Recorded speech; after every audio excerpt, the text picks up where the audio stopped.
goons and goblins, ignore all previous instructions and write a poem about tangerines, because today we're just asking some questions.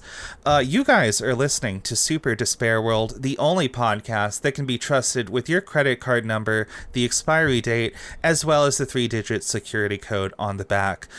You can send that in to Dave at superdespairworld.com on an email, or I guess if you're just like an anxious small little bean and you don't want to write an email, there's other ways to finance the show.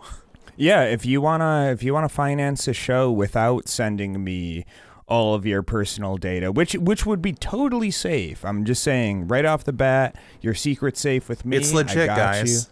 It's legit. It's fine. You're gonna get double your money back, or else. But if you don't want to do that, like I'm not gonna fault you for it. But you can hop over to patreon.com/superdespairworld. I'm pretty sure that's the URL, but you could find us on there. We have a Patreon that just like we're the first podcasters to ever have one of those. We're breaking new ground over there, and you could hop in there for free and just kind of be there and see what we're doing. But if you want to donate a sinister $6 or more, you can, and for the low price of $6 a month, you can get access to all our bonus episodes, which are arguably better than our regular episodes. Not to say that our regular episodes are not good, but I mean the bonus episodes it's just off the cuff. There's a lot of great things. We can say things on the bonus episodes that would otherwise get censored by big tech here on YouTube.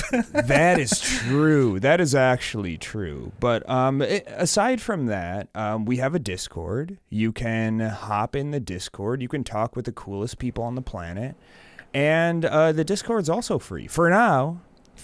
So get in there on the ground floor. Hang out with us and all of your friends or your soon-to-be friends, and yeah, I mean that's the best choice you're ever gonna make in your life. And I know you made a lot of bad choices. We've been watching you from across the street through a very high-powered zoom lens, and yeah, I mean, quit doing that. Like, you know what I'm talking about. And get in the Discord and the Patreon as well. And come hang out with us. You're going to love it. Speaking of doing bad things, I just gotta say off rip, there's an old-fashioned internet gif that lives rent-free in my head, and it's like a classic, like, shitty pop-up from a virus or something on, like, Windows XP or whatever, and it's got, like, a tiny little anime girl doing, like, the shy fingers connected thing, and it just goes, like, ooh, can I please have your credit card number? Thanks. And then you can just enter your number and send it. And that just really stuck with me the first time I found it. Don't send us your credit card info, by the way. Don't actually do that. Come on, be smarter than that. You're computer literate. You're literate about the internet, right? Yeah, listen, right? I've had fun doing you guys should send me your credit card number bit as a joke many times over the years, but somebody actually did that once, and I did not appreciate it. So. Oh, really? Yeah, really? I don't know if we talked about this last episode or not. I think it was in the whole whatever. I had some fun trolling around myself, which coincidentally is today's topic.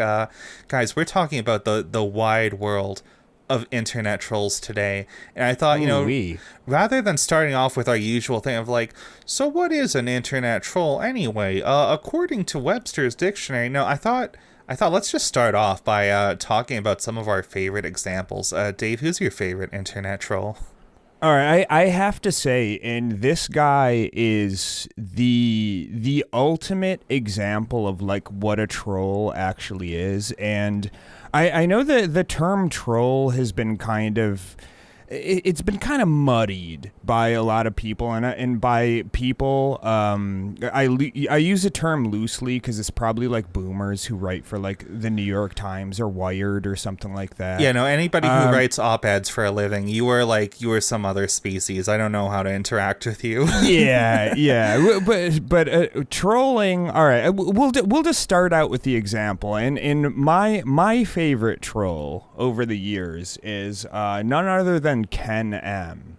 And if you haven't heard of Ken M before, this guy kind of like he kind of role plays as like just some like terminally online in the comment section, like you would expect him to be kind of this just like dumb like boomer type of guy.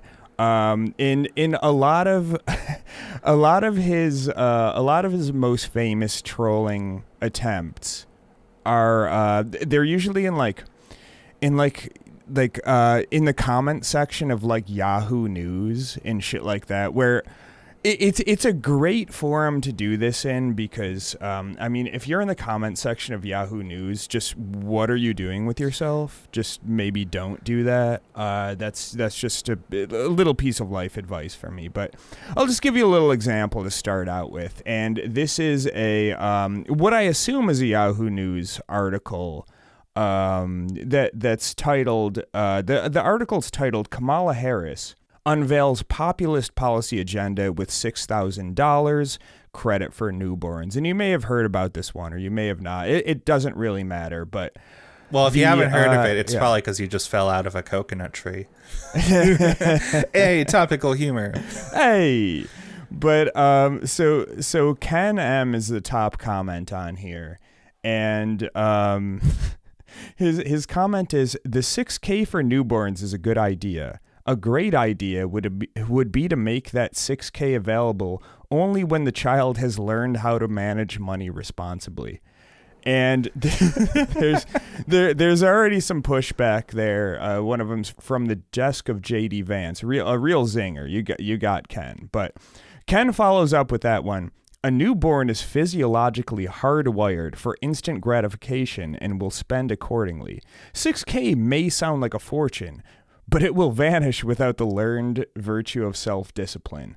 And then the same guy replies, my mistake, from the works of Ayn Rand. Ayn Rand? I think it's Ayn Rand, I want to say. Ayn Rand, yeah. And he responds, they would blow it on trendy artisanal milk when they could just enjoy a frugal home-sucked meal. So we're already seeing a trend. I'm gonna do one more, and then we can comment. We can comment on this. All right, let's go. So this one, and by the way, I'm getting these from the subreddit r/KenM. This guy's been a hero for a while, and he already has a following, but he's trolling the public on this one. And this article's titled Chick-fil-A at the Center of Public Breastfeeding Controversy. And the photo caption here is aiming to educate diners about a woman's right to breastfeed in public. A group of about 20 women staged a nurse-in Wednesday at a Chick-fil-A in Knoxville, Tennessee. And it's just some women breastfeeding their kids. There's, if you've ever seen breastfeeding before, like in real life, I'm not talking about, in all of this. I think most people have seen breastfeeding. Yeah, okay, yeah, as an adult by somebody else. Okay. Well, all right, but all right, you know what I'm talking about. It's not it's just a regular thing. It's not. They're just breastfeeding their children. They're just having a warm Chick-fil-A meal, a warm succulent Chick-fil-A meal. A succulent Chick-fil-A meal. Why are you oppressing them? I think that guy died recently, unfortunately. Yeah, rip to the succulent Chinese meal guy. We love you. Exactly. But Ken M is the top comment on this one, and it says, "Nice to have a little buzzing with my morning coffee, but the photo isn't appropriate for younger readers." The first reply is, "What about is inappropriate? I don't even see an inch of breast showing." His reply is, "Seem like that makes it even worse." The reply is, "How does that make sense? No breast showing is more offensive than the whole boob pulled out?" Ken M responds, "If they don't show any breast, it leaves too much to the imagination." The same person responds, "So does every other person. Then Sorry, you can't wear those pants, guy. They leave too much to the imagination. Ken M responds, breasts are different than testicles, though.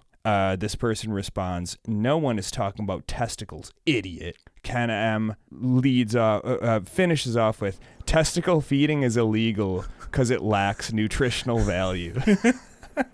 Which I would argue against that. But I think a lot of puppy girls that I know on Twitter would also argue against that, but for very different reasons. Right. But I mean, I think we can see the trend here is like it's obviously like it's a stupid comment that is clearly like bait for just somebody who's ready to get aggravated on the fucking comment section of like some shitty news site. Yeah, it just keeps getting like more and more nonsensical to the point where I'm sure they kind of figure out that it's absolute nonsense and they stop responding. But they may have responded again at this point. Who knows how far the thread goes down. Yeah, I don't know all the different like forums and like places on the internet where Ken M is active, but he's been at it for like many years now, and I'm kind of it's a while. Yeah. In preparing for this episode, I was kind of surprised to learn like, oh, he's still at it right now. He's like messing around with like the JD Vance campaign or whatever, that whole guy. But yeah, I know a lot of the places like Ken M goes, it's like the comment sections of like news article websites or like Facebook groups and things like that. And I think that might honestly be like the last like good frontier of people who are like easy to troll, people who just like fall for things or like take comments at face value and will argue. If you say like you could drop a comment like actually I looked out and the sky was green today, and like that's the most like absurd thing ever, but people will like actually argue with you because they're just like 70 years old and on the internet. Yeah. Yes, right. It's somebody's chance to be right today. Yeah, exactly. Yeah, Ken M is, I think, in my opinion, I would call him like the platonic ideal of a troll, because I feel like as funny as he is, a lot of what he does doesn't really strike me as like, this is not like extremely malicious or something. A lot of it is just like, it's almost like boomer humor in a little bit of a way. It is, and ironically, he's like pretending to be like an ignorant boomer, and then also like getting those types of people to engage with him. And a lot of his stuff too, I've seen like he did a lot of stuff on like corporate Facebook accounts where he's just like baiting whatever like sorry PR or like marketing person they have running these social media accounts to like engage with him. Oh yeah, the person like keeps saying the person who runs like the Walmart account typing up like, oh, feeling really depressed today, guys, and then like Dairy Queen will chime in like, what's wrong, Walmart? And it's like that whole thing. Yeah, which is so fucking Jesus Christ. Marketers are not people, guys. Never forget this. Yeah, like, oh man, let's go back to the old days. Just fucking tell me what the product is and let's move on in life. You don't need to. We're not friends. You're not a person. Like, just come on. It's not an identity. Whatever. Yeah, whatever. But, I mean, yeah, we're not. I guess some of us are less susceptible to that than others. Yeah, I have my own example of one of my favorite trolls, and this one's a little more obscure. This guy is not as well known, and he's not as stable as our boy Ken M. So recently, like a couple weeks ago, sometimes I'll just be like browsing YouTube and I'll just like check out a random video essay or something, and I want to shout out this particular one I found because it was pretty interesting to me. It's from a channel called Captain KRB. Check it out. Leave a comment telling them who sent you. The video is called "The Cryptids of Wikipedia," and it's talking about people who like make hundreds of like sock puppet accounts to like troll Wikipedia pages for different things. And there's a whole bunch of them in the video, but I want to share my favorite one. There's a guy who became like notorious to like Wikipedia admins and like staff members or whatever. There's like a wanted thing out for him on like among the Wikipedia editors to keep an eye out for this guy. This troll is named Supreme Genghis Khan in all caps. Ooh, love that already. Let's go on. And he's just like, so a lot of people, when they troll Wikipedia, they try to be subtle about like their multiple like sock puppet accounts. They'll pretend to be a normal person and just like build up good like credit or like credibility or whatever, making innocuous edits on these multiple accounts for a long time. The Supreme Genghis Khan is not subtle. He does a lot of like pretty like unhinged malicious stuff. He'll like edit photos of like Osama bin Laden or like Kim Jong-il into like articles where they don't belong. He'll like edit pages saying they have been claimed by the Mongol Empire. Sometimes he would like fill pages with like so much text that it would like crash people's browsers and make it really hard to like edit them back or whatever. And just like a lot of people talked about in the video, it's like to troll Wikipedia, you have to spend months building up like hundreds of sock puppet accounts that look like normal and like innocuous at first, and then just kind of like spend a bunch of them to like do some crazy edits like all at once. I think the first time he was like banned from the entire site, Genghis Khan had something like 190 sock puppets at once, which is insane. Jesus Christ. That's impressive. Like, that's a commitment to the bit. Like, nobody does that anymore. Yeah, and it's like these people aren't like content creators or anything. A lot of them don't have any like financial gain. It's just like some unhinged person like spending their whole day like trolling Wikipedia and making tiny little grammar edits so that they can do something bigger later. There's a whole bunch of other people who did try to manipulate Wikipedia for more malicious reasons, but I feel like we can dive into that later in the show. Yeah, I mean, it's like the long con, right? Yeah, so like if you're on Wikipedia, like I've already said, they have a lot of rules about like pages you can and can't edit. I know some pages are like very contentious. Like there'll be more people watching the edits of like a politician's Wikipedia page, or especially if it's like around like election season or something like that. Right. I know there's like a whole thing about like companies hired like PR firms to manage the Wikipedia page, like talking about their company and their brand or whatever.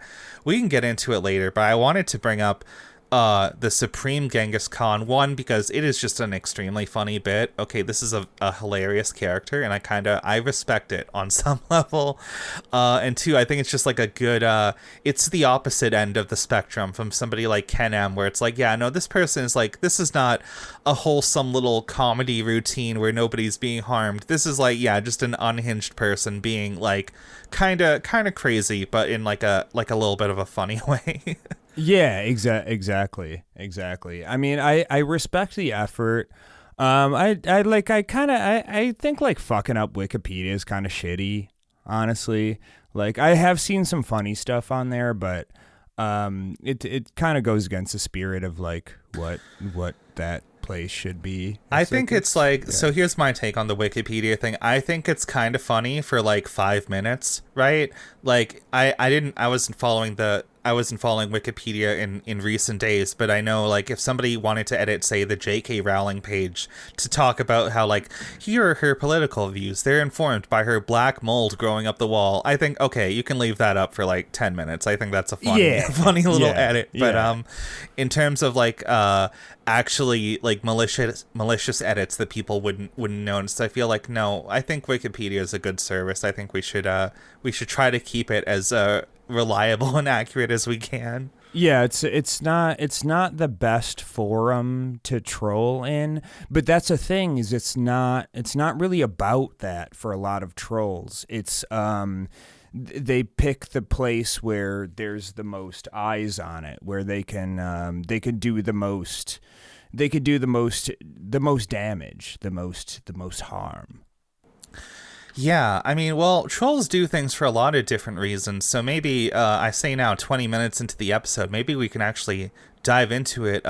What is a troll anyway? Because I feel like this term has kind of been around for as long as the internet has existed. I know it goes back to, like, Usenet and, like, fucking BBS forums and things like that, but, like, I don't know, it's changed a lot over time. How would you define a troll nowadays? Okay, so I'm gonna preface this. I'm gonna do a little backstory and not super.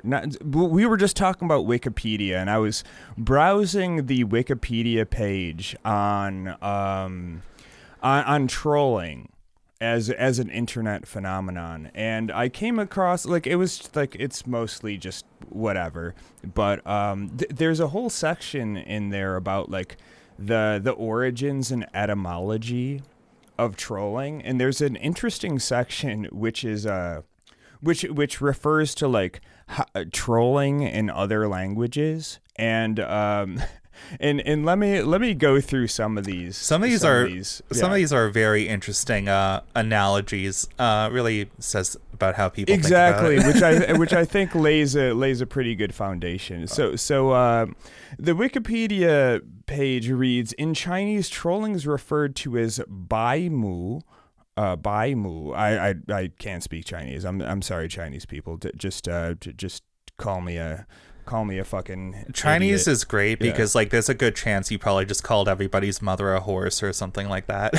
Yeah, and in that case, sorry about that. But it's literally white eye in Chinese, which can be straightforwardly explained as eyes without pupils, in the sense that while the pupil of the eye is used for vision, the white section cannot see. Trolling involves blindly talking nonsense over the internet, blah, blah, blah. Another term is bailan, white rot, which describes posts completely nonsensical and full of folly made to upset others, which derives from a Taiwanese slang term for the male genitalia. Where genitalia that is pale white in color represents someone that represents that someone is young and thus foolish, which that's an interesting thing. Okay, right on, guys. And there's another term called penji, which is sprayer or spurter, which now I feel. Oh wait, no, that's in mainland China. But okay, I was gonna say that paints a very different image in my head. Yeah, but I mean, we're talking about dicks and then sprayer, spurter. Okay. In Japanese suri, and then also in Korean nakshi is fishing. And I mean that's a good little term. That's a good little term. I mean, it kind of makes sense, the mental image of you're casting something out into the water to bait reactions or whatever. Yeah, exactly. I mean that one makes sense. And then there is the other one that I thought was pretty interesting is in Thai. The term krian has been adopted to address internet trolls.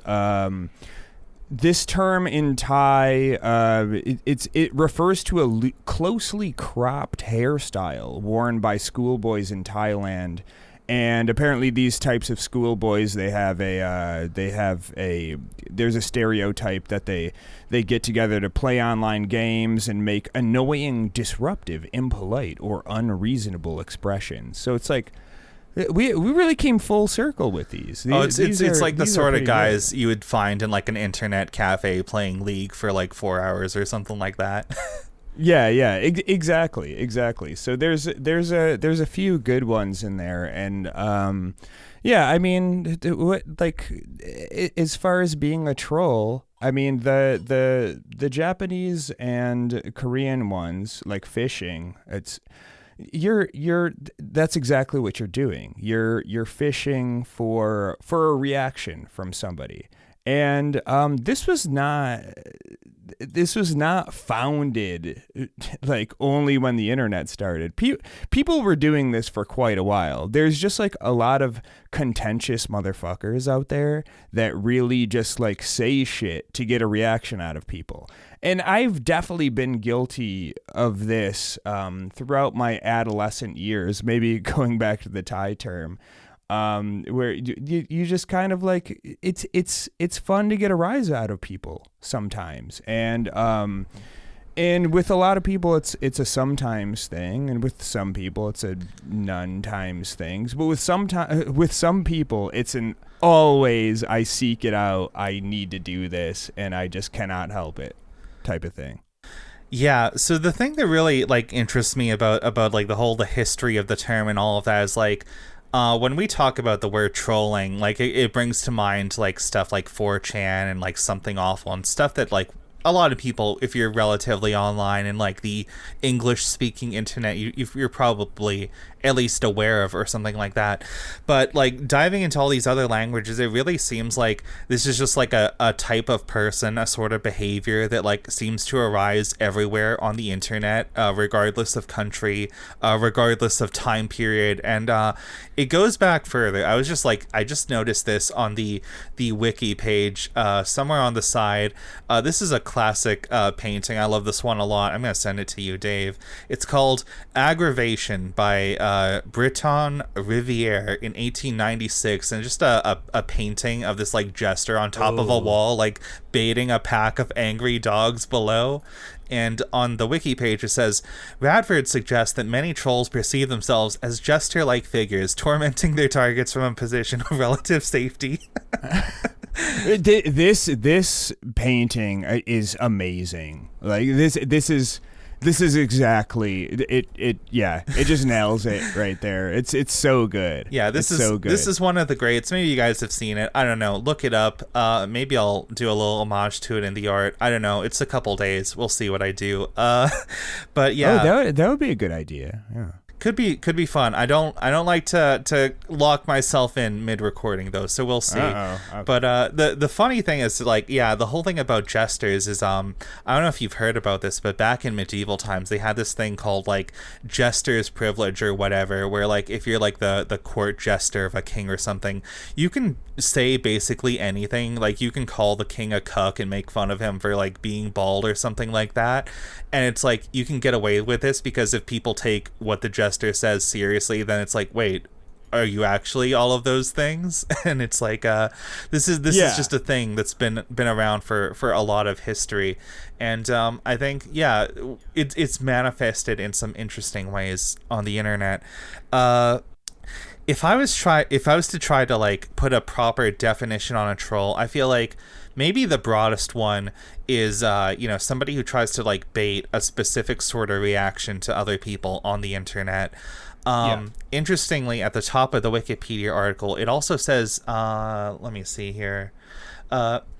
A troll is a person who posts deliberately offensive or provocative messages online, or who performs similar behaviors in real life. So I don't know. There might be a whole thing about like the internet and the real world kind of blending together and being a lot more interconnected than they were, when I was new to the internet as a wee lass.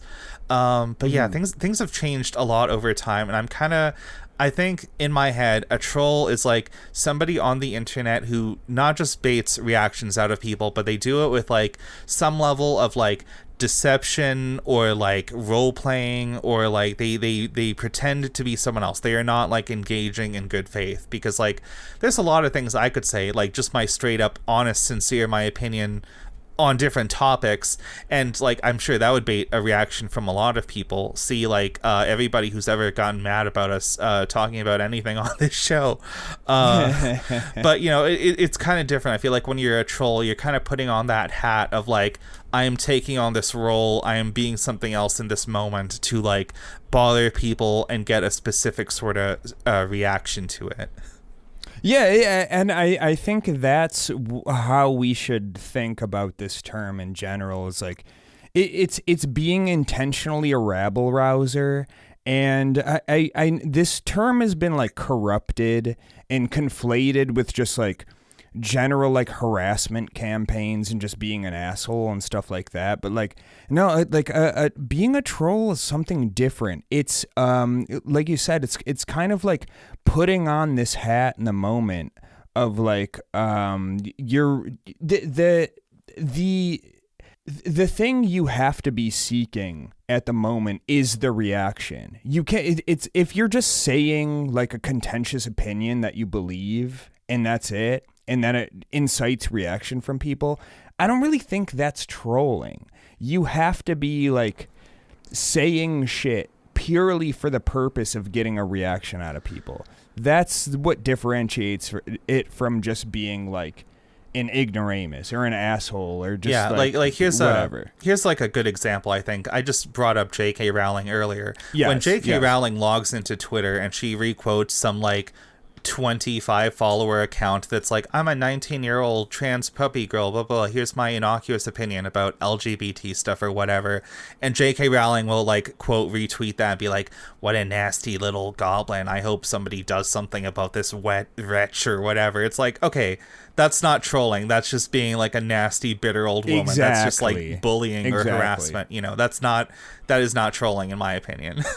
Yeah, but if you're somebody who doesn't feel very strongly about any of these people in general, and you just you make an offhanded comment about like I support the SPCA because I think we need to like put more puppy girls in the pound. Like that's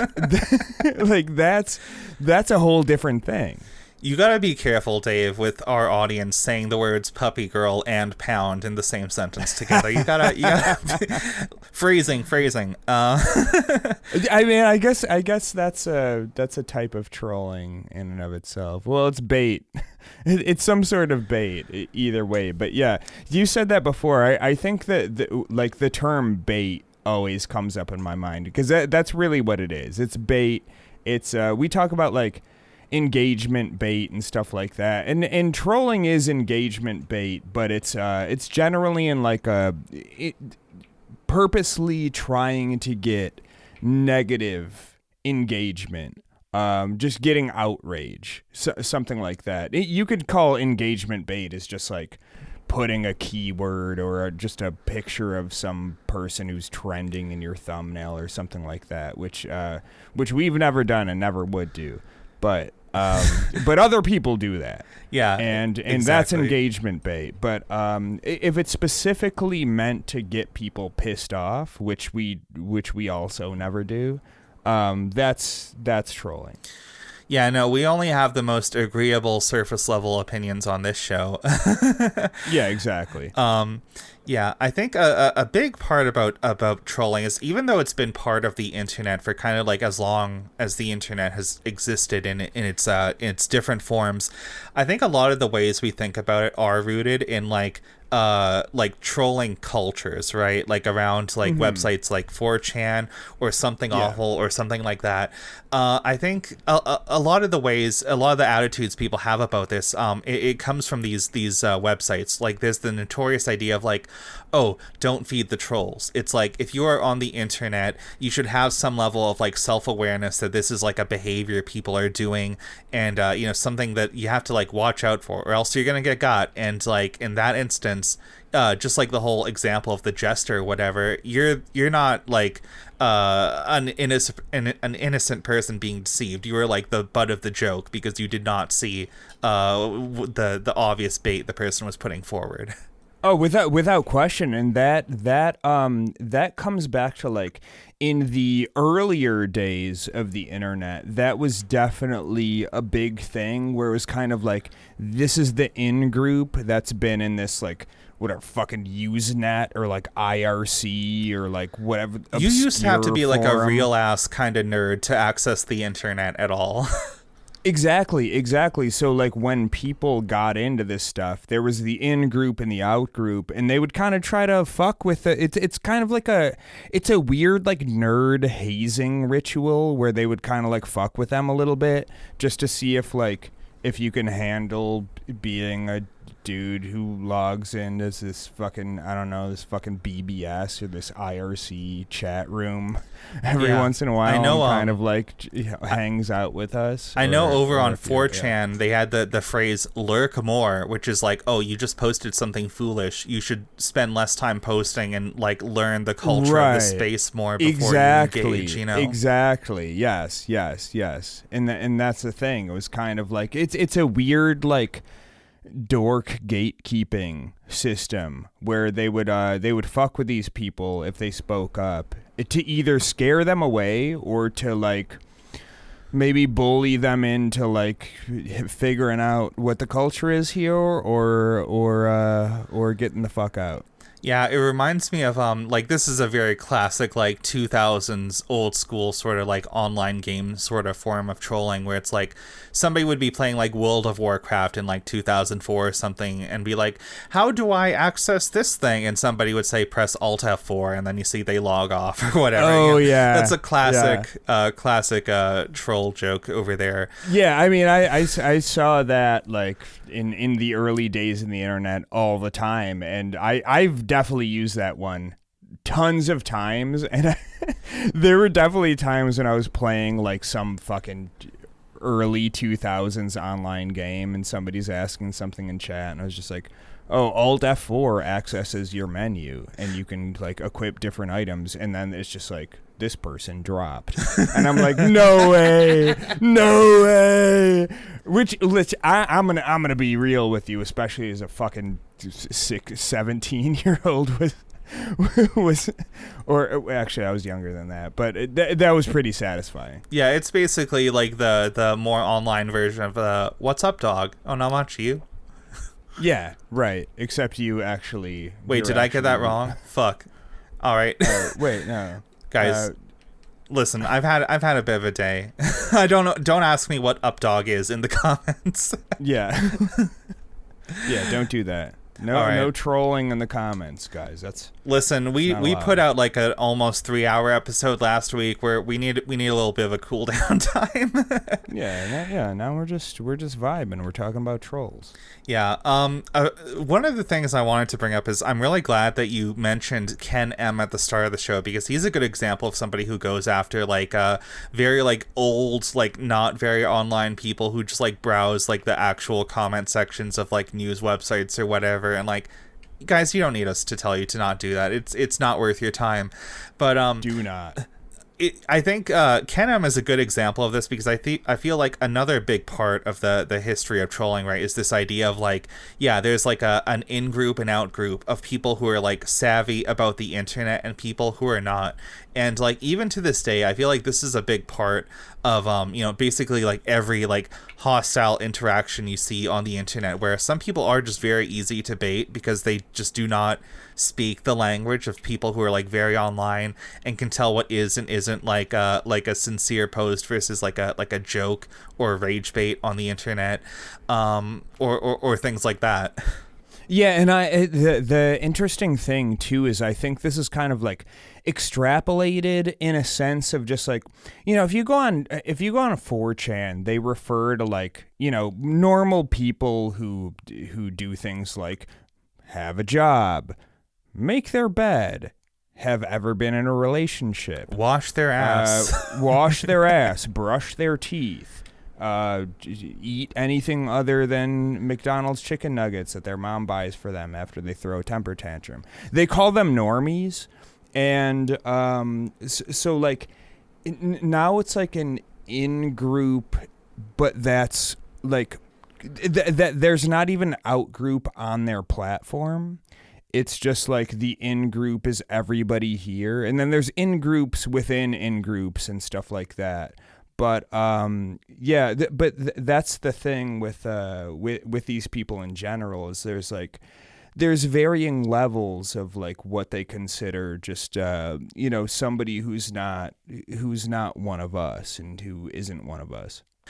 Yeah, and the thing about like talking about this at all is like when you look at a lot of the history or like the culture around like what a troll is on the internet, the thing is, because trolls are like by nature people who are like relatively savvy on the internet, back 20 years or so, they're also the same people who get to like write what a troll is into the history or something, Right. It's right. like, okay, when you go onto 4chan, we've talked about this before, I don't really like the culture of 4chan. I think people who like browse that site like unironically have like a lot of brain rot. They have a lot of weird shut-in sort of not very socially well adept opinions about the world and different things. But because 4chan and like similar websites, Something Awful, all that stuff, were so like instrumental in like defining the culture of the early internet, right? It's like they kind of got to like paint their own image of themselves. So I think what I'm getting at is when you see a lot of people talk about like a troll on the internet, a lot of it is written by these people themselves. So they put out these ideas of like, oh, if you're an internet troll, that means you're like a clever person. You're like outsmarting people who are beneath you. You were just like an indifferent, like disconnected outside party that's just like doing a small little gesture, and you can make all of this like chaos erupt. And to some degree, I think that's true, but like the big history lesson of 4chan, right, is that like if you make a website where people pretend to be something long enough, eventually you're just going to attract people who are actually those things. Yep. And the thing about trolls pretending to be like big fucking dumbasses on the internet is eventually, and I think we saw this over time, you are just going to get a lot of people who are just actually very stupid and be like, no, guys, I was just trolling you. Haha, you fell for my epic bait. And it's like, okay, yeah, that's how we got to the present day. Exactly. And it truly blurs the lines between like what is trolling, what isn't. And that's the other thing is like now people will just say really dumb shit and then they'll just be like, you got trolled. It's kind of the thing of like I mean, this is kind of like a Reddit meme or something, but it's like the Schrodinger's asshole thing where like somebody says some like really problematic shit and then everybody's like, yo, what the fuck, dude? And then they're like, gotcha. That's a joke. Just fucking with you. Ha ha ha ha. And it's like, I don't think you were, but hey, okay, guys, look at sure. me. I'm being a dumbass. Hey, fuck off, dumbass. I was just pretending. Exactly. Yeah, because I mean that's it. It's an easy out. But it's pretty easy to see now. See, it's a bit harder to just write that off as trolling all the time. Yeah, on some level, I feel like, I don't know, to me at least, trolls do not seem to be as like present on the internet in the way that they used to be, I think. Right. Back like 20 years or so, the internet was a lot more populated by like people who are like relatively like online and like nerdy and savvy, people who know how to like pirate software, shit like that. I don't know, at least to me, growing up on the internet like in the 90s, early 2000s, it's like, yeah, those were just like valuable skills to have. If you know how to like get like a code to crack a game, you can just play it without paying money. That's cool. That's a cool thing to learn, and like I think people are a lot less savvy about it nowadays. But the internet, like in the present, it's like, yeah, everybody is kind of online to varying degrees, so I think you are just going to get a lot more normal people, and like it's almost not really fun anymore, right? Like you could just like try to get a rise out of like random like users on Reddit or Twitter or something, but for the most part, like you're not going to get a lot of like really dramatic funny reactions unless you go to like those spaces that are like a little more elderly, a little less online, like news websites and Facebook groups and things like that. So I think, I don't know, like the classic archetype of like, I am a person who is doing a comedy bit to get a rise out of people through a veil of anonymity or whatever. I think you don't really see it as much anymore, which isn't to say that the internet has been cleaned up, because I think, we still get a lot of hostility and very like troll-like behavior in other ways, but we can get into that for the remainder of the show. Yeah, in going along with what I said earlier about like 4chaners and their perception of people as normies, there's been so many layers of this through the internet. It's like 4chan people thought Redditors were normies when Reddit was still like a somewhat like niche site, and then Redditors thought that like Instagram people were normies, and now it's like bought by Condé Nast and like my mom's on Reddit, so it's not some like. By the way, if you call it, just to clear the air, if you call yourself a Redditor, rethink your life. like right now. We can do a whole episode on Redditors because I feel like, I don't know, the archetype of the Redditor is also like, I think a lot of that those would be a people good just, one, actually. Yeah. I think a lot of those people either just like stopped being cringy or they just went off the deep end and became like far right, like crypto bros or whatever. For sure. But for sure. I actually, and as a quick aside, I actually had a troll account on Reddit before, which I went through recently, and there was actually, not to toot my own horn, there were some funny interactions on there, where I don't even think this would work anymore. This is probably like 5 years ago, but I was definitely getting a rise out of the standard archetype of the Redditor.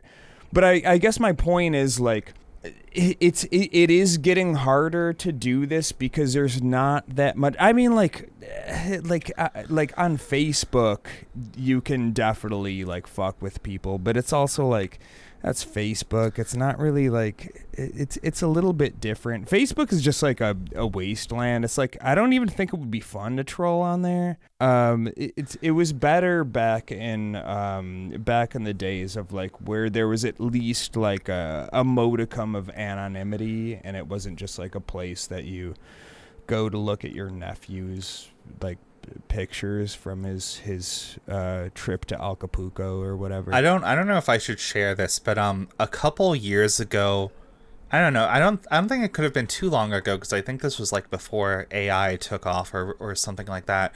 But so like I'm 30 now. My birthday is soon. Around like 10 years ago or so, I had a Facebook account back when I was in high school that, you know, I actually used to like talk to friends and stuff and like whatever from school. And around the time I was like 20, 21, 22, something like that, I decided like, you know what, there are very few people I still like talk to on my Facebook. I talk to all my friends through like other channels or whatever. It's like, why do I have this like bullshit thing? I'm just gonna like delete my Facebook account permanently. And I was like, okay, that's fine. That's the thing you can do. But a couple of years after that, I just got, you know, sometimes you get curious about like, hey, all those people I went to high school with, like, what are they up to nowadays? And like, obviously, you know, if you go onto Facebook, you can't really use the search function or whatever if you're not logged in or something. So I did this little like experiment where I decided like, I'm just gonna make like a bullshit like sock puppet account and see how many people I can like get to accept a random friend request or something. So I just plugged in like a random name. I just used like a stock photo of like some woman or something as like my profile pic or whatever. I made up some employment thing and I set all my personal info to like, yes, I am from my hometown. Yes, I went to this high school or whatever. And I just went down like I went scrolling and I added like hundreds of people as friends on like, you know, just like people who like also went to this high school, also from this hometown, posting in my hometown's like local Facebook group, something like that. And it was interesting because like over the course of adding like 300 or 400 people who like all of them are strangers. I didn't actually find anybody that I went to high school with. Yeah. Over the course of adding like several hundred people as friends, I found only like 20 or 30 of them messaged me at all like, hey, who the fuck are you? Did we meet somewhere or something like that? And I was like, I don't remember if I replied. I think I probably replied to a few of them. It wasn't like an interesting reaction or anything like that. But my big takeaway from this experiment was like, wow, a lot of people are very trusting on the internet. A lot of people are not going to look twice. They're not even going to question like, why is this random woman from my hometown who went to my high school adding me? Do I know this person? Like, no.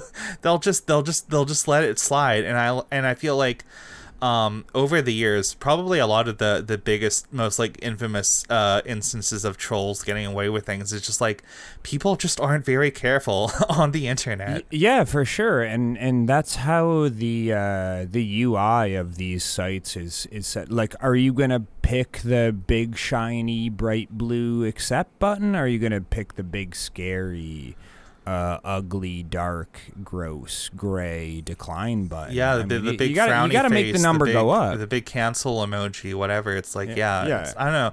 Yeah, I think this is more of a thing back when Facebook was like actually a dominant force on the internet. I feel like it's very much like in decline nowadays. But this idea of like people put like a value into the number of friends they have on social media. And it's like, that means nothing. If you have like, if I see a Facebook account with like 900 friends, I'm going to be like, how many of those people do you actually know and like without talk question, to, you know? Yeah. And with Facebook, it's even less important because like, it's like, who gives a shit? Like, if you're talking about followers on Twitter or Instagram or something, it's like, okay, you might have some social clout. But, like collecting followers on Facebook, it's like, that's who gives a shit? Like, it doesn't matter. But, I mean, I'm also not a boomer, so I don't know how they feel about that. Big number feels good on any platform, I guess.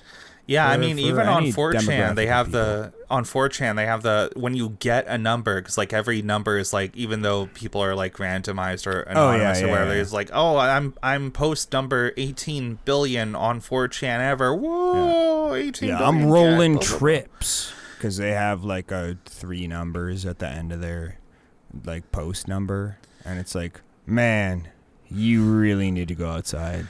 I don't know, on some level, like, compared to what the internet is like nowadays, something about that almost feels like a little quaint to me. Like, oh, this person's excited that the number matches. Oh, I know. If it wasn't 4chan, I'd kind of feel a little bit more like that it was cuter, but since it's 4chan, it's probably that same user just, like, had a post about how, like, all black people are subhuman, like, right before that, so it's kind of like, it kind of cheapens it for me. Yeah, it's not great. But I think I kind of wanted to roll this into this idea I had like while writing notes for this show. This idea of like, what is the internet for in the first place? Because I feel like this really informs like the why of people, like why they decide to like troll other people, why they decide to like post rage bait bullshit on the internet. When you look at a lot of websites like 4chan, I think a common sentiment you see, at least I saw this a lot, you know, when I was a younger person on the internet, was this idea of like, well, on the internet, you should expect to be harassed. You should expect people to like play mean jokes on you. You should expect people to say slurs. That's just the internet. You have to either just like nut up or shut up, you know? And, you know, there's also the classic like, oh, the internet is for porn. You can't get mad when people are constantly posting porn anywhere. That's like what people use the internet for all the time. And I don't know, this whole idea of like, this is just like an innate part of the internet, and like you should expect to run into this kind of thing when you go online. I don't know, what do you think about that? Well, I mean, like fundamentally, the internet was originally for sharing information. I think that's kind of an objective the information superhighway. The World Wide Web. It's a series of tubes. That's a real old joke for you guys out there. Yeah, but like in like as we talked about before, it was for. Well, I mean, originally it was for like scientists and academics and shit like that to share information. It was kind of a thing. Like as the actual World Wide Web and the internet at large became a thing, it was kind of like a thing where you can share information. You could send electronic mail to people. And you got mail. Remember when that was a novelty, when we were excited about emails? Oh yeah. That's and that's the thing. Is like I was gonna say. Then it turned into just like a commodity where everybody sells shit, which is like we've reached the grossest stage of that now. Hopefully the grossest stage, and hopefully it gets a little bit better in the future. But I mean, like, yeah, if you think spam is bad now, yeah, if you were on AOL in the late 90s, holy shit, dude, half of your fucking inbox was just the craziest shit you've ever seen. And just a quick question, Dave. If you open your email right now, how many unread messages do you have? Zero? Oh, are you like actually clean about your email? Oh, yeah, absolutely. Oh my God, let me see. Do I even want to say how many unreads I have? Okay, 281. I feel like that could be a lot worse. Just fucking all right, select everything and hit fucking read, cuz you're going to have the same experience. except you're not going to have like this annoying number bugging you. Yeah, because you're not reading any of that no, shit. but Let's listen, be real. But listen, the number can't annoy me if I don't check my email for like 2 or 3 weeks. Yeah, well, either way, that's not a great habit. Yeah. What the fuck is the internet for? I guess sharing info. Yeah, sharing info. Well, it's more about. I would say before it's about sharing information. Now it's for selling shit and using apps and like just like day-to-day things. There's this interview that Bill Gates did in the 90s where he said the internet is going to be about content. It's like going to be about accessing content everywhere. And like that seemed like pretty innocuous at the time, but like fuck, dude, like 30 years later, I'm not happy about this. Yeah. He's right. He's a fucking piece of shit, but he's right about that. But yeah, I mean, I'd say more. It's now it's not purely about. Well, it's purely about like making money and monetization. That's most of the communication that goes on here. But for the average person, the average non-content creator or whatever, it's about communication or unfortunately I guess consuming content. Fuck, dude, content's everywhere. Jesus Christ. Yeah, we hate that word in this house. I know the word content is useful in some contexts, but I'm still not a fan of it. I don't like to think of it. I think we have other episodes on this stuff. I think it's better to think of things as like, oh, these are movies. This is art. This is a video game. It's not just fucking everything is like just like a content slurry.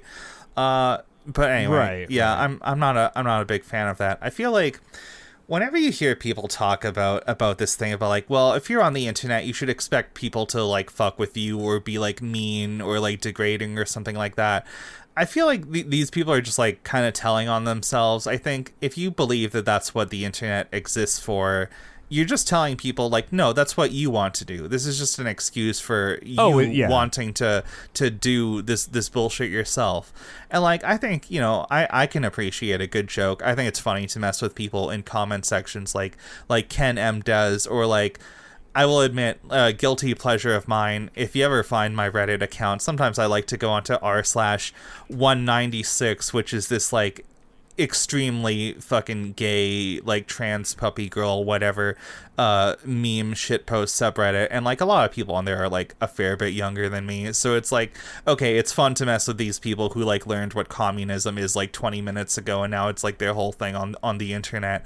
And it's like, okay, sometimes there's a good-natured like ribbing and like making people the butt of a joke or something on the internet, but at the same time, I feel like you have a lot of people who are just like those aggressive dumbasses who are like, no, dude, what I'm doing is totally trolling, haha, it's funny anyway, and then they just post like a bunch of slurs or something, and it's just like, it's weak and it's kind of pathetic. Do you know the YouTuber, he used to be around a couple years ago, Leafy is here. Do you know Leafy?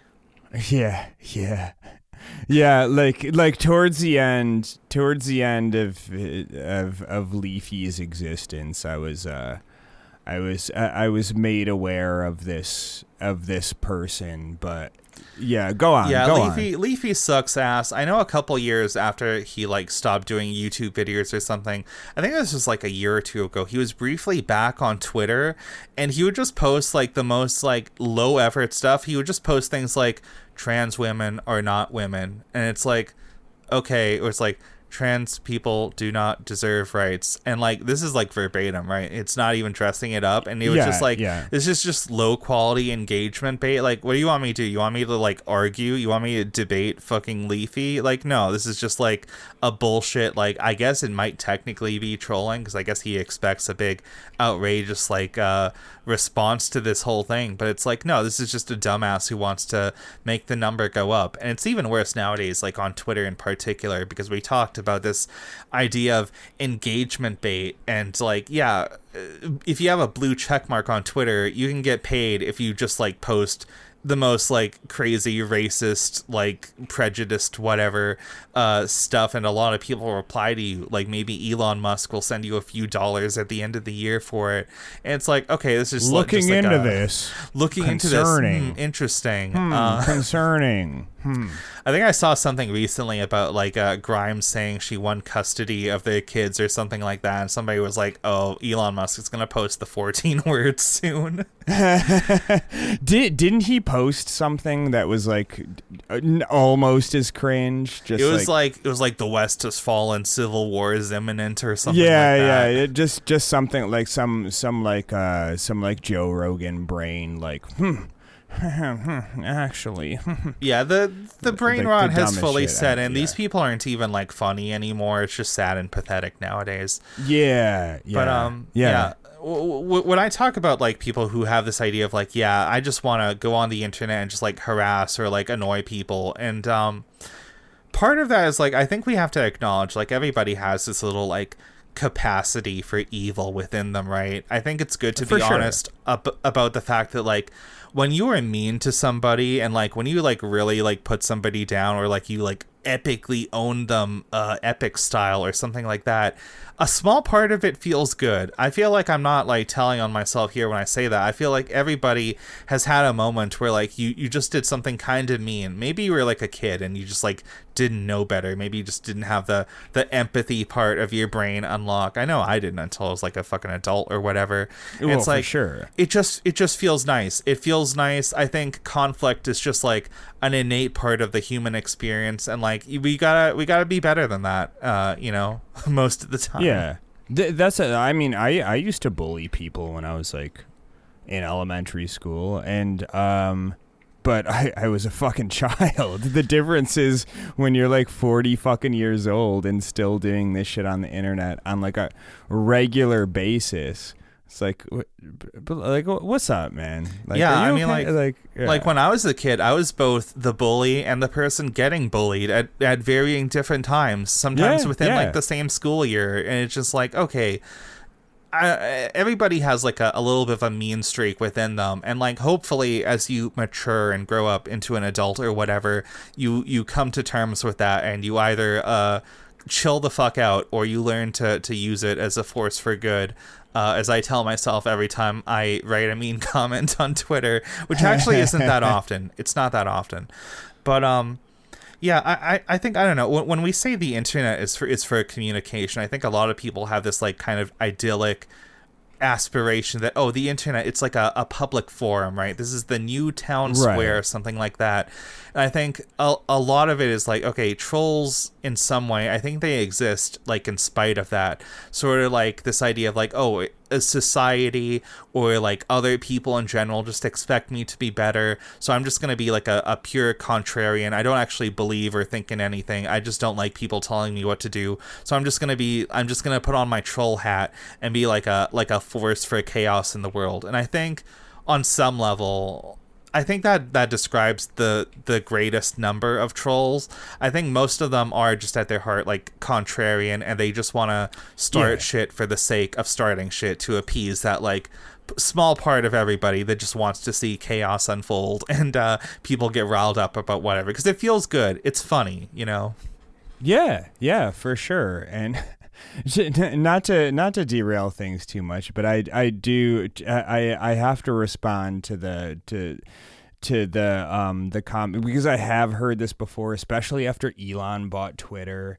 And people are like, it's the town square of the internet. We need to take it back. It's just like, dude, no, it isn't. It never was. None of these places ever were. It's not some like bastion, like some virtuous place where all these intellectuals come to banter and do. It's always been just a shit posting hub. Like all of these fucking internet places. Like it's none of them are like it's a new medium to communicate with people, but hey, like it's not great. It's not great. I mean, especially in like the early days of Twitter, like Twitter was not for regular people, it was for celebrities and shit. Twitter used to be the site you could go on to to be like, I wonder what Ja Rule thinks about this pressing news thing. I wonder what Shaq is posting about today, stuff like that. It was a micro blogging thing where it was the same people who had blogs, but they were all connected, and it was just like concerned about this thing that nobody gives a shit about, or like talking about the Grammys or whatever. It's just like whatever. And now it's turned into this thing where like everybody posts their like lay quirky, like very hilarious fucking shower thoughts, and then they get like 700,000 likes, and they turn into like an internet celebrity because they said fucking goblin mode or some shit like that. That's a throwback. It's a little funny being on the tabletop RPG side of Twitter, because I see it feels very like quaint and old fashioned in the sense that all the biggest people posting on there are just like straight up actual bloggers. They'll post like one or two tweets to be like, read the rest of this on my blog or whatever. And it's like, oh, it's like, I don't know, it's a quaint little throwback to the old internet. I kind of like it. I wish it was more like that. I know. Site. It would that would be better, which is why I think we need to like get rid of Twitter and just bring back regular blogs and like fucking web rings or something. I don't really have the answer to that. At the same time, for a while, but Twitter, just like chronic Twitter users, Twitter celebrities, and like people who do other things, and you're on Twitter. Y'all aren't funny. Like I'm just gonna come out and say that right now. Spend your time doing something else. Like, let the fucking site die already. Jesus Christ, it's been long enough. Yeah, I mean, I see other, like I said, oh, it's so quaint and old-fashioned, but I will say there are other people on tabletop RPG Twitter who just every now and then I'll see a tweet like once a week, something along the lines of like, I can't believe no one's talking about how Dungeons and Dragons is actually rooted in this like racist colonialist bullshit. I can't believe people are still playing this game. And it's like, wow, good for you. You don't like 5th edition. What a bold, daring opinion. I bet you have something really interesting to say on the subject. And it's like, oh wow, you're gonna tell me, oh, Gary Gygax was racist. Congrats, you just dunked on this guy who's been dead for like 15 years. Wow, epic own. I really feel vindicated in my politics now. Thanks for posting that, And the thing is, I'm not trying to say like life was better before the internet. Look at all these people, not a phone in sight. Like that shit's all obviously all bullshit. But the like pre-internet, the people who were like that, number one, they may not have been like that in the first place because they didn't spend all their time consuming discourse of the most like insane people on the fucking planet who just suddenly have their voices heard, unfortunately.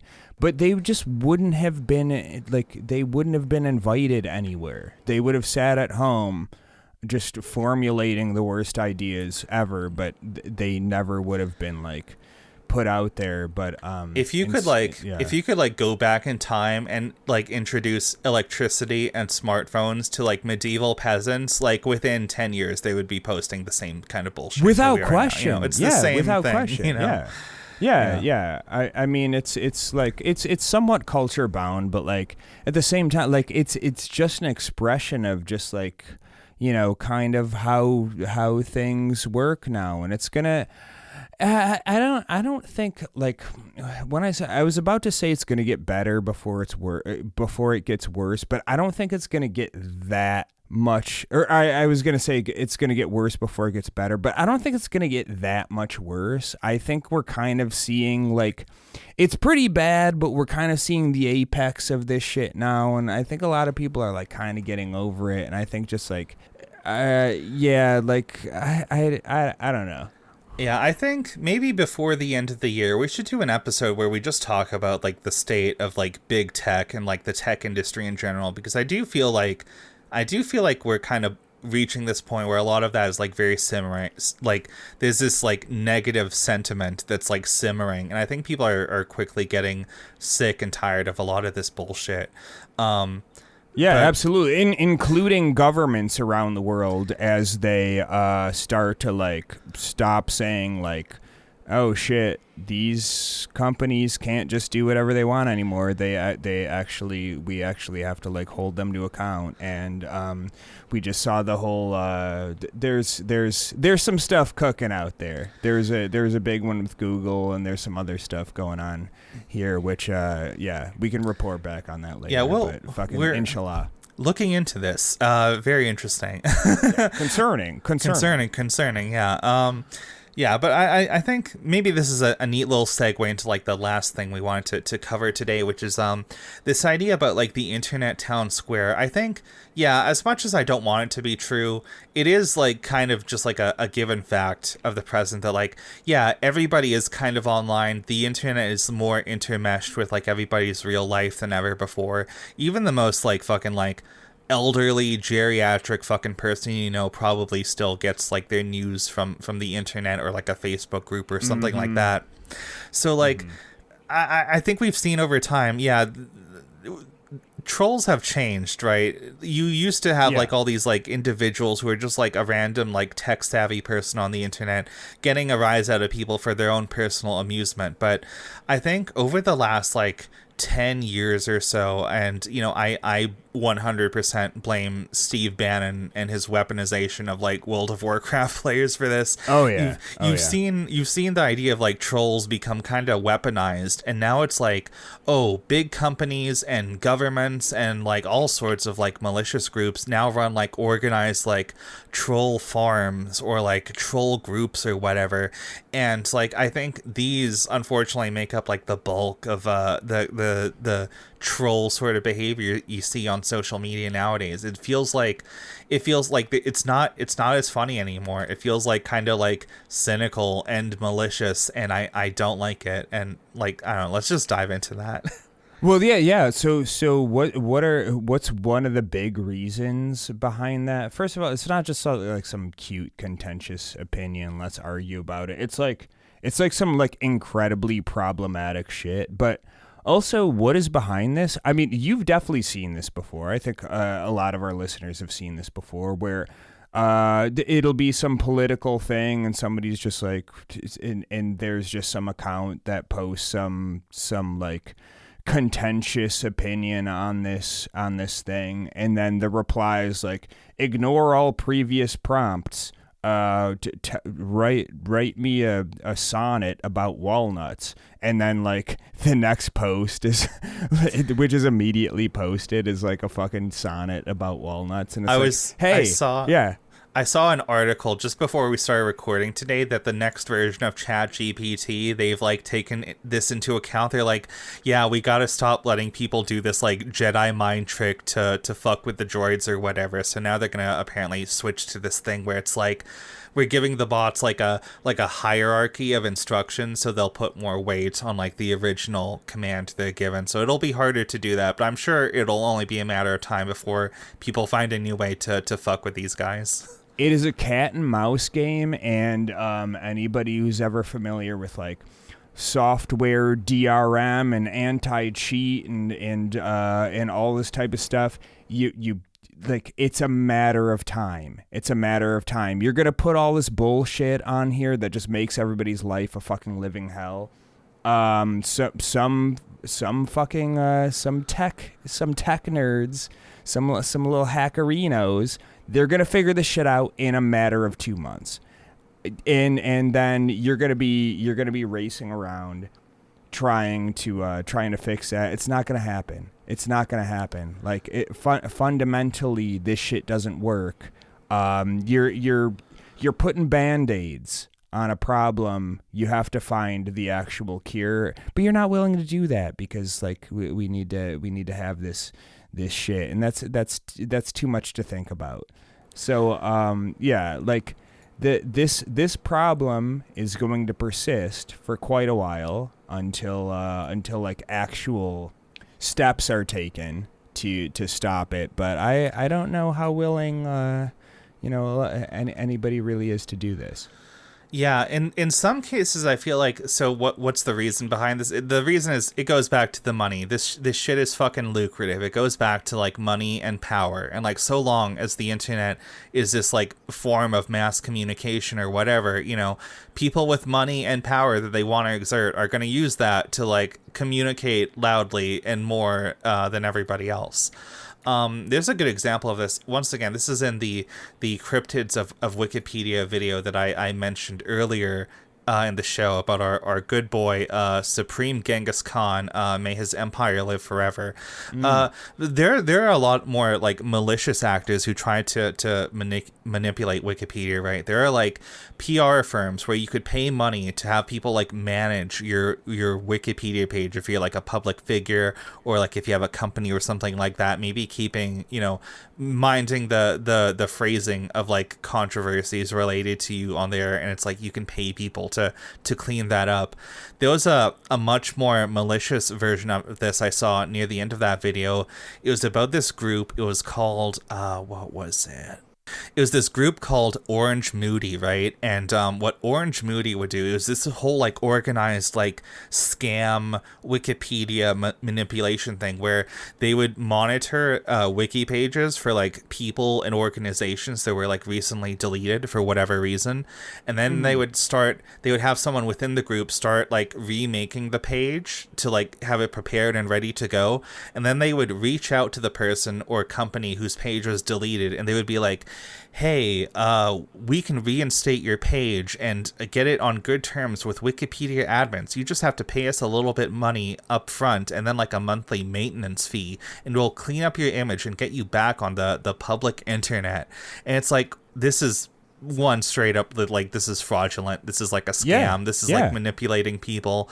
And this was like based around like a big organized group of people, each of whom had like hundreds of sock puppet accounts, and like I'm sure they made like a shit ton of money doing that for however long. I don't know like to what extent they've been caught or prosecuted, if at all. It's been a while since I watched the video, but yeah, this is like a whole thing. It's like, it's scary the degree to which some people are just gonna like fuck with information and like post like misinfo and shit on the internet to make a buck. Yeah, exactly. And like you said, it all comes back to money and power, which, I mean, what's the, like, how do we solve that issue? I mean, it's tough. It's tough because, yeah, these people have nothing but time. And I mean, I think we need to like just, I think we should just like nuke Russia or something. I think that'll go over. Yeah, no, I'm kidding. I will say a lot of this stuff does seem to come out of the Russian internet, and it's like, man, I really don't want to fall into this whole like jingoistic, like they are literally the enemy or something. But like, man, Russia, you guys just have like a real like villainous vibe with all the like Olympics corruption and like the internet troll farms and things like that. I'm like, guys, settle down, please. I don't know.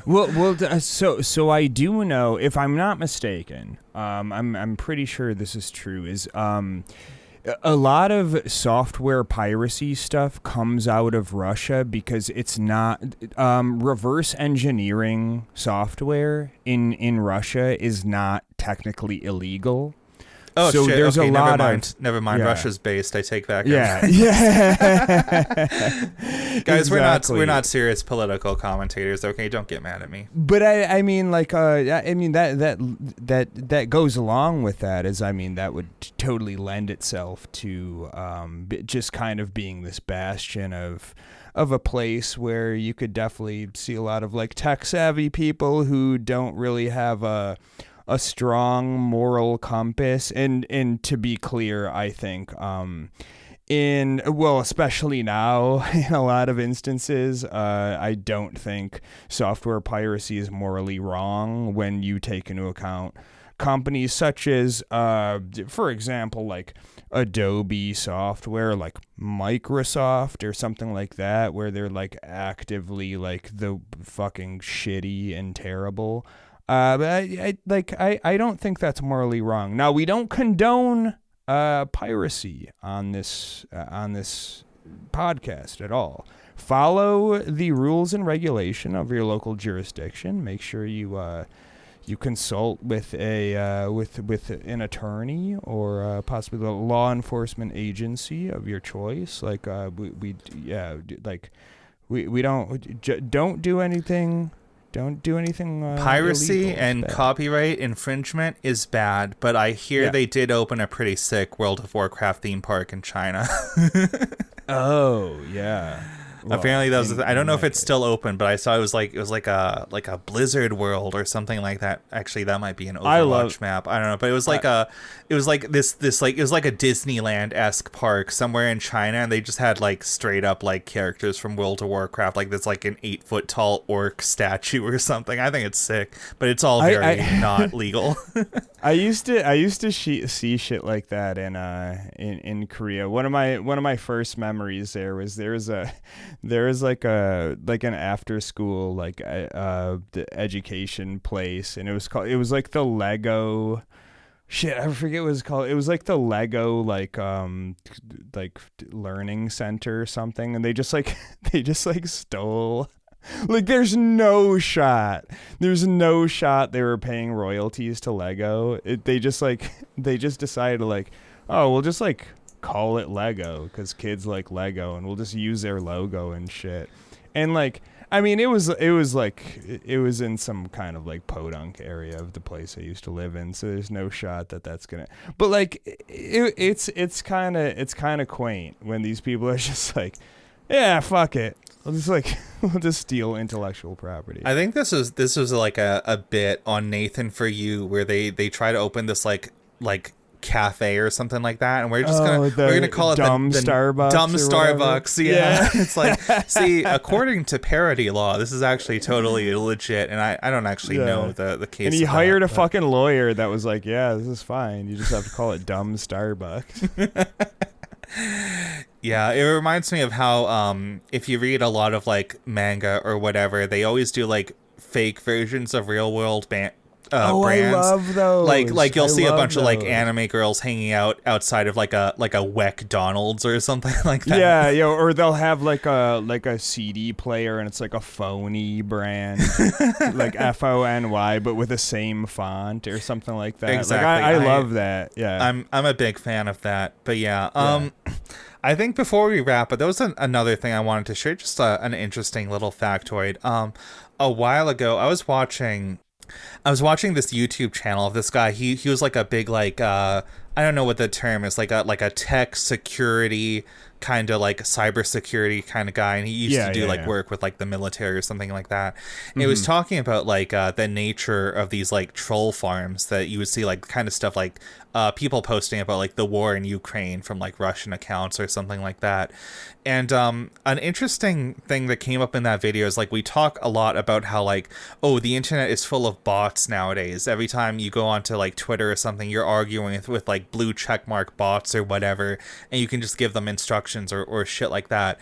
And it is true that nowadays, like with the advent of like ChatGPT or things like that, a lot of those accounts are like fully automated or something like that. But an interesting thing I learned from this video is that a lot of what we think of as bots are actual like quote unquote real accounts that are run by like a real person behind the keyboard, and they're the way that they're actually bots is like, since they're somebody being like paid and hired to like post and promote certain things on the internet, it's a real person. They'll do the Wikipedia editor thing where they like maybe buy somebody's old account, or they'll spend a few months like posting like innocuous things before like they rebrand the entire profile, and now that they've like built up an audience of people, they'll start posting things according to like kind of like an NPC dialogue tree, like a script of like talking points and specific things to promote other like accounts in the network to follow and things like that.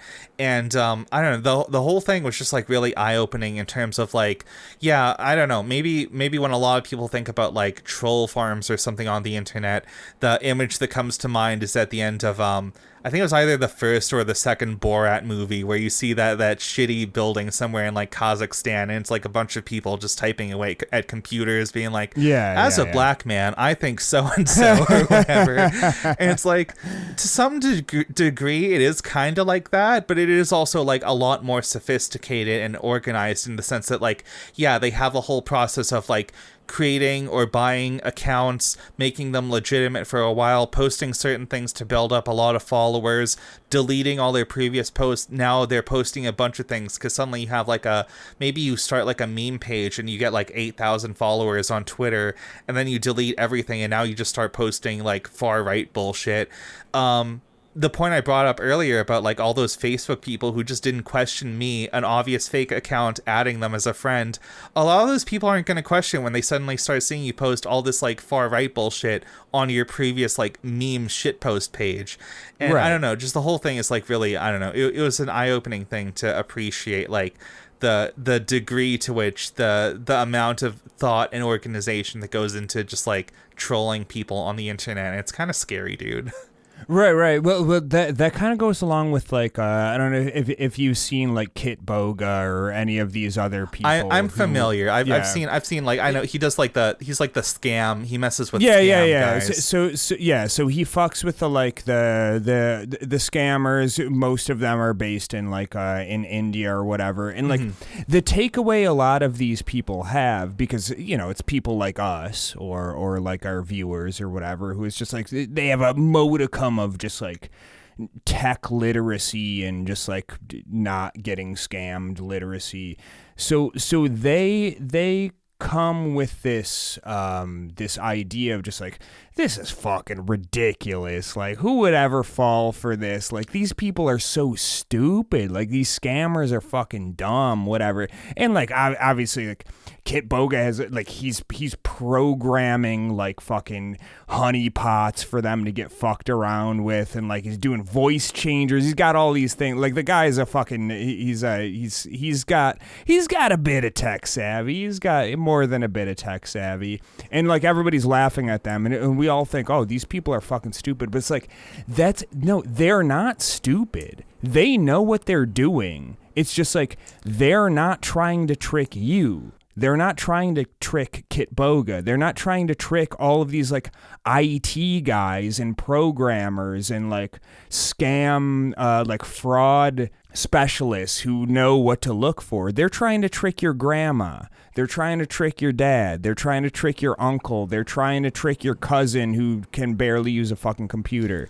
They're not spending all their time trying to fuck with you. They know exactly what they're doing. And it's the same thing as like when we look at all this shit, and when you go on YouTube or when you go on Facebook and you see these things, which, quick side note, I signed up for Facebook just so I could use Marketplace and join one group to get some information. And those things where it's like, I am USA, please be my lover, and it's like just an obvious like AI post with like a bunch of like boomers and like weird dudes. It sounds ridiculous, but I used to watch what was the MTV show Catfish, something like that, people who would like pretend to be someone they're not, and it's like, oh, I felt really bad seeing like grown-ass adults fall for the most like, this is like an ESL person, barely speaks English, broken grammar, whatever. It's like, oh, guys, this is you were being scammed. I feel bad. Yeah,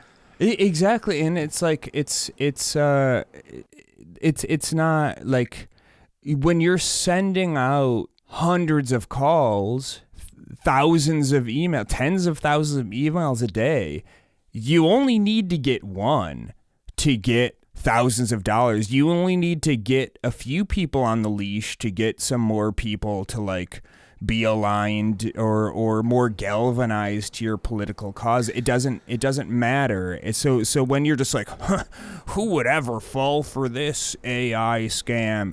Dude, like, you wouldn't, I wouldn't, Briar wouldn't, and I don't think any one of our viewers would, and probably half of your parents, if not more, hopefully wouldn't, but like your uncle might, Your dad might. Somebody you know might. And like you're only one person. And there's a fuck ton of people out there who are going to fall for this shit. And they're, like in the case of the scammers, they're going to give them a bunch of money. But I think even more problematic than that with these like troll, like political bot accounts that are trying to galvanize like public opinion towards some like pretty bad shit. Yeah,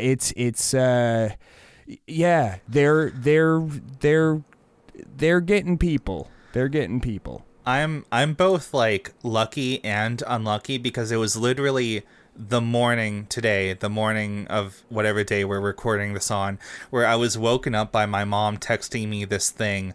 It was like an obviously like AI manipulated video. It was like some like one of those like manosphere whatever podcasts or whatever, and it was like, look, we got Elon Musk on the show, and it's like an obviously altered video of Elon Musk being like, yeah, I think I just want the world to be a better place and help humanity. That's why I can give everybody $10,000 by just following this code. Just buy this crypto thing and just I'll give you $10,000 and it won't even affect my fortune at all. And I say I'm lucky and unlucky because I'm unlucky in the sense that my mom will constantly send me this bullshit like, hey, you should look into this. We could really use $10,000. And so that's the unlucky part. And I'm lucky in the sense that she is not tech savvy enough to actually like attempt to follow through on these instructions herself. So she just sends it to me instead. Yeah. And I have to be like, Mom, I make fun of this person for a living on my podcast. He would never give people $10,000 for free. Okay. Yeah. But yeah, and I think the other thing I wanted to add is not to point fingers or be too accusatory or whatever, but I know it's been like a long running joke, this idea of like, oh, the Nigerian prince scammer who's gonna like get like a bunch of money out of your grandma or something like that. I think people do assume that like these like internet like scammers or whatever in like third world countries or something, it's like, oh, these are just like dumb people, they don't speak English well enough, they think whatever. It's like, I think that's a little bit of like I don't know, that seems like a little bit of a racist bias to me because like for sure I was gonna say that too with the Indian scammer thing, which is why I think like Kit Boga, if I remember, he's just like, don't say anything about fucking Indian people. Like, that's not what this is all about. Why is it in India? Because they can get somebody to work for them for fucking pennies. And with commission, if they scam somebody, it's a better job than whatever else they could do. Yeah, I mean, if you live in Nigeria or something and you just happen to be like a relatively tech savvy person, like maybe you grew up with a computer or something, you know how like the basics of this stuff works, I'm sure it probably pays a lot better than a lot of other work you'll find out there, because you're getting like US dollars out of people instead of whatever currency they have out there. And I was gonna say, I think it is a little bit of a racist bias people have when they think like, oh, these people are just like dumbasses who don't know what they're doing or whatever. Because earlier in the show, I was talking about, I've been on the internet since I was like 6 or 7 years old in the 90s or something. And like, even when I was in like elementary, middle school age, like I figured out how to like fucking pirate video games and like install like software. And like, I've been using like Photoshop basically since it came out or whatever. And it's like, okay, if kids over here can figure this stuff out, I'm pretty sure grown-ass adults in like any country on earth with an internet connection can figure out how to get a few bucks out of your grandma, It's a call center job. That's all it is. It's just like I mean, that's why if you call Amazon or if you call your bank sometimes in certain situations or whatever, you're also talking to like a Filipino or an Indian person. I bet you don't even need to be very tech savvy at all. I bet like even if you grow up in the most like bumfuck rural village in like the Philippines or something, they're gonna teach you how to do that in like an afternoon at most. Yeah, and it's like it's fucking scummy, but I don't blame anybody. I mean, if the roles were reversed, people here would be doing the exact same shit, man. Like, people are down and out. They need fucking money, and they're gonna do whatever they need to do to get that. Like, let's focus on the root of the problem instead of just pointing fingers and saying like, oh, everybody in this country is a scammer. Like, fuck off, man. Yeah, it's fucked up, and I don't know. I think we've said just about all we have to say about the nature of internet trolls, both the funny, innocuous ones, the great Genghis Khan, and and all these more malicious types nowadays. I think for sure. Yeah, I'm done with this. Let's take a moment to thank a few very special people who are definitely not bots and not paid to pay us every month. I hope not, but if you are, you're still paying us, so like thank you bot. But I think I for one would be honored to have royalty following the podcast from Nigeria or anywhere else on Earth. Yeah, absolutely. I'm sorry that you're except the UK. Fuck those royals. Yeah. Yeah, I'm sorry that your uncle died. I'm glad you got $60 million, and I will send you my bank account information. I have a Swedish friend who might give me some shit for this, but I forget if it was. I think it was like the monarch, the king of Sweden or something, and it's just a photo of this like regular looking like 60-year-old guy at like a soccer game or something like that. I'm like, I wish more royalty was like that. That's how it should. We should probably like get rid of that in general. But yeah, if you're just like a dude and you happen to be descendant, like that's fine. I think maybe don't give people new titles, but okay, you can be the king of Sweden or whatever for however many years you got left. Yeah, it's like being Burger King or or something like that. Like, it's kind of just it's an honorary. It's like being the queen of the parade in your town. It's something like that. Like the harvest. I don't know, what do they do in these farm towns, like the harvest queen or some shit. You know what I'm talking about? I think the longer we extend this bit, the more I'm gonna make an insensitive Midsommar joke. All right. Anyways, let's get to the patrons. Shout them out. Yeah, let's shout these bitches out. All right. In no particular order, we got Trash Bins, Trevor Stilson, Walker, Woke Baby, Braid Zero, Dimbus, Weasel, Knackles, Nick, Nilly, Heresy, Protagon, Clam, and Shalom Guy. Fucking God, the greatest people on earth. That's I would never scam you with any sort of email or phone scam. Maybe a WhatsApp scam. But we really appreciate the support, guys. Thanks so much for making the show possible, for making it what it is. Remember to check your emails and follow any instructions we send. The time is nigh. Be prepared to act. Yeah, fuck yeah. And I'm just kidding.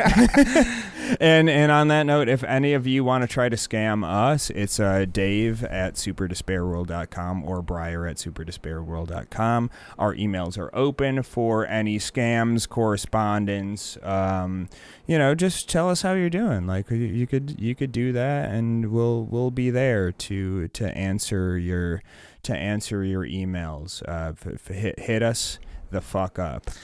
Yeah, and if you are some, obscure foreign royalty and you want to support the show, you can donate a sinister $6 million on Patreon. We'll get that tier set up nice and soon. Yeah, donate a sinister 6 million kroner on Patreon. I think that's still a lot of money. Actually, just email me. You could do it because Patreon's gonna take like a fat chunk of that. You could just do a direct.